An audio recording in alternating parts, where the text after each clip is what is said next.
Thank you to Nintendo of America for providing me the game to make this review possible.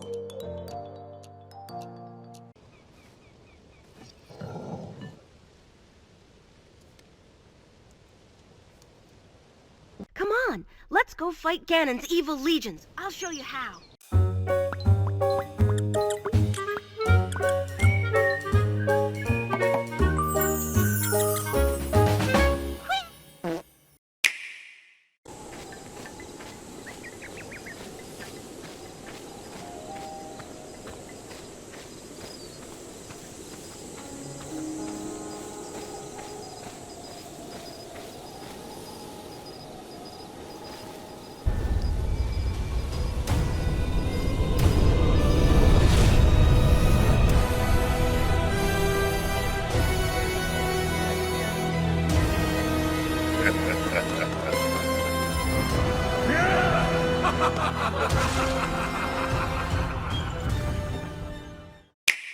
Hyrule Warriors of Imprisonment is the latest chaotic hack-and-slash Musou game to hit the market, and it is developed by Koei Tecmo and published by Nintendo. With multiple entries of Hyrule Warriors out on the market, with each new game improving on the mechanics and formula, Koei Tecmo decided they want to attempt to make Age of Imprisonment the best and most epic one of all.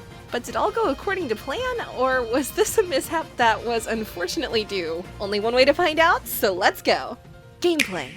It's hard to believe that the Hyrule Warriors spin-off series has been going since 2014, with its very first entry being the ill-fated Wii U. Back then, we were all starving for the next big Zelda entry, and instead we got a very bizarre take on The Legend of Zelda, but this time in the form of Koei Tecmo's patented style of Musou, as seen in the action-oriented titles Dynasty Warriors. In case you're not familiar with what that is, well, in a nutshell, it's...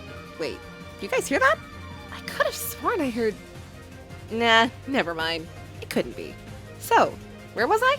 In Musou games, you're tasked with taking down hordes of enemies, sometimes ranging in the hundreds and even up to 1,000 enemies at a time you have to slice through. Only with Hyrule Warriors' case, you now play as various characters from the Legend of Zelda games as you mow down the competition and slice everyone up using unique power-ups for each playable character that is at your disposal to be used. Sure, a Musou game is a very weird choice to pick for a Zelda spin-off, but surprisingly, it worked rather well, especially with how good it felt to slay and beat up hordes of moblin. While people like myself enjoyed the game thoroughly, even going on Miiverse to write about it constantly, I and many others felt like it was one of those types of experimental titles that would never see the light of day again.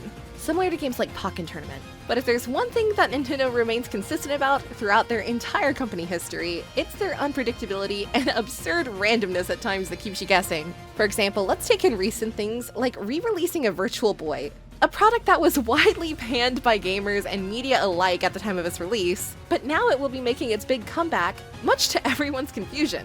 However, I know dang well I'm buying that thing. I'm sorry. I know I'm the problem, but who cares? I'm buying what I like, and that includes the annoying talking flower from Super Mario Wonder that's releasing next year. So deal with it. Cause come on, what are you gonna do? Throw me in jail? Please. Hey Mario, what are you in here for? Flash forward to 2020, and then we were introduced to the newest entry into the series with Age of Calamity, but this time taking place within the world of Breath of the Wild. I reviewed it 5 years ago and was pleasantly surprised and shocked at how much better the combat felt, refined dynamics, and how well the story flowed, even if at some points the story I felt jumped the shark a little too much. But at least it wasn't as much as Shark Attack 3 did. Okay guys, I swear I'm not hearing stuff. You guys heard it too, right? I keep hearing it outside my kitchen window. I'm not going crazy, I swear! With Age of Calamity offering even more abilities, more playable characters, and more destruction than ever before, it set a high bar to try and reach in regards to Musou games connected to the Zelda universe, especially one as industry-changing as Breath of the Wild was. But now here in 2025, an Age of Imprisonment roars into the scene with its sights set on tackling canon-themed material that feels even more balanced and action-oriented than either of the last two entries did, indicating that the devs at Koei Tecmo have finally found their footing and the exact sweet spot to what makes this format click. Of course, it doesn't help that this game is on the Nintendo Switch 2 as well, which allows it to stand side by side next to other Switch 2 titles like Mario Kart World and Donkey Kong Bonanza, as some of the most optimized games on the console with performance that removes any choppy frames or bland visuals, with the frame rate hitting refined and steady 60 FPS, with no dips whatsoever that I noticed during my time with the game and its solo campaign. Age of Imprisonment story-wise takes you back to the Imprisonment Wars, a war that is a staple in the Zelda timeline, especially the one created in Breath of the Wild and Tears of the Kingdom. And yes, that includes Goatman and his wife, which still remains very weird for me, because that means Zelda is technically part goat, and now makes even more sense why she kept eating my grass near my house in Tears of the Kingdom. Oh well, at least I don't need to call Beetle again to cut my lawn, so I guess that's a plus. Wow! Zelda, is that you? With the mechanics now perfected to the point where everything runs as smooth as butter, Age of Imprisonment masterfully weaves between action-oriented gameplay that runs faster, more diverse, more selective, more inviting, and now mixes it in with the lore of the Zelda series even further as you visit familiar places around the Kingdom of Hyrule, while taking down the legions of Ganondorf's forces. The immersion also includes upgrades to the game's menu and UI, which now mirror the same screens that you've come to expect from Breath of the Wild and Tears of the Kingdom, which on paper might seem like a small detail overall, but once you are in the game fighting your butt off and navigating your screens, you feel right at home as everything feels more familiar and makes your in-game adventures, travels through regions you must reclaim, an even more fun and engaging experience, especially when taking on a plethora of quests, side missions, and even challenges available to you, which further expands the replayability to a higher degree than any of the Hyrule titles have been in the past. Okay, if that is Zelda outside of my window, then she's really freaking annoying right now. Horde battling for fast clear time, clearing a territory to reclaim it, getting a flawless run under your belt, etc. has never felt better. Whether it's during the main campaign mode itself, or even if you're just cruising through the side content the game has to offer you, there's always something to do with very little downtime in between, including being able to cook for your camp-based teams should you choose to do so. Looks like everyone gets meat and soup, but Zelda? I'm just gonna throw a barrel of hay at her and call it a day. However, I think my favorite thing in this title, besides the extensive hero roster that is playable, coming up with tactics to take down bosses and enemies with shields, sync strikes that allow you to team up with an ally to pull off cinematic and super powerful duo finishers, which differ based off of who you use it with, an attack that can clear out thousands of enemies at a time should you get in a troubling situation. Besides all that, which are great, I have to say that the implementation of Zonitech is really what sends it home for me personally.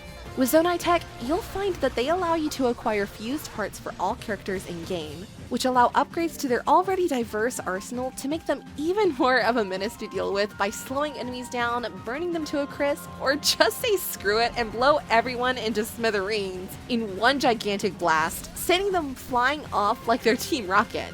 But again, all that sounds fun and amazing, which it is, but even with the good, there are however some downsides as well, as all games have. As it happens in most Musou games, the map of each area can be the main focus of a player's headache due to you clearing out an area and then having to run all the way back to try to find someone else to attack, to keep a streak going for damage, or just to clear the area itself. This can sometimes make you run 15 to 20 seconds per area cleared just to find more enemies to take down, and while that doesn't seem like a ton, doing it multiple times per skirmish might turn players off for a bit and make some players feel like it's being repetitive, even if the gameplay does stay fast and fluid. Zelda, I can clearly see you at the window now. Go away! Overall, at the end of the day, Hyrule Warriors Age of Imprisonment ends up being the best of this spin-off series, with nearly every fault of the previous games being fixed and rectified here.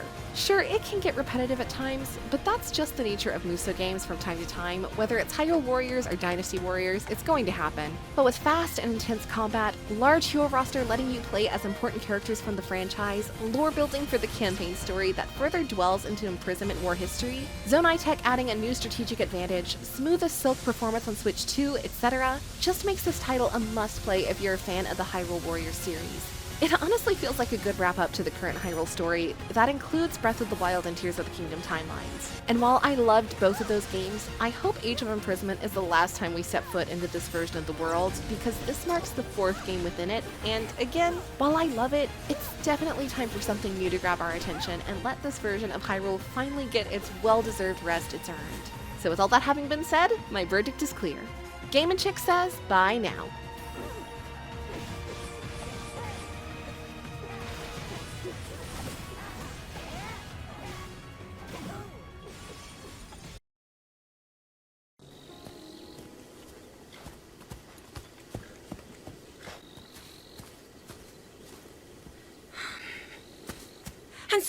following me!